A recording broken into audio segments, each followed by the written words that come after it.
the feeling on our side was that we are very close to an agreement. I mean, we have been negotiating this agreement in principles for weeks, and I think that we've been almost there. And of course, there have been some sectoral issues upon which we've been negotiating. So my sense was we are approaching, the good outcome for both sides. I appreciate, though, that I was getting the heads up just before the letter was coming. And of course, I clearly recorded my disappointment about this measure because it puts us into a totally different dynamic. But nevertheless, I felt also from my United States counterparts that despite that letter, they are ready to continue the negotiations. We, of course, will use that opportunity because I'm absolutely 100% sure that negotiated solution is much better than the tension which we might have after the 1st of August if we will not land this one. 30% or anything about 30%. So eventually any additional counteraction from the United States, it has more or less the same effect. So it's practically it prohibits the trade.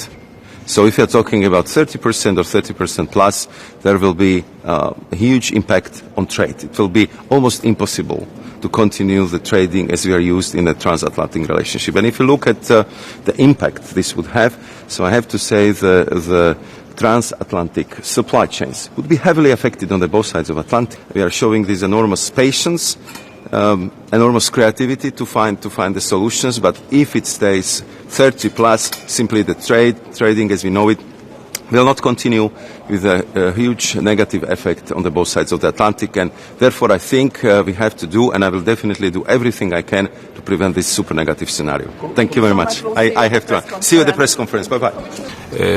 I guess everybody realized that we are dealing with a counterpart who is, to put it diplomatic, not as predictable as one could wish, but that's the reality of life, something we have to deal with.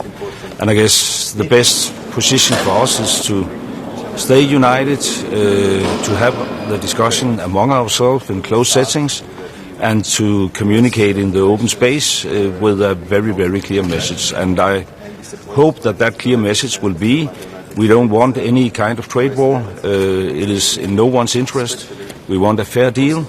But, of course, if we are met with tariffs, which is unfair, we should be ready to countermeasure this.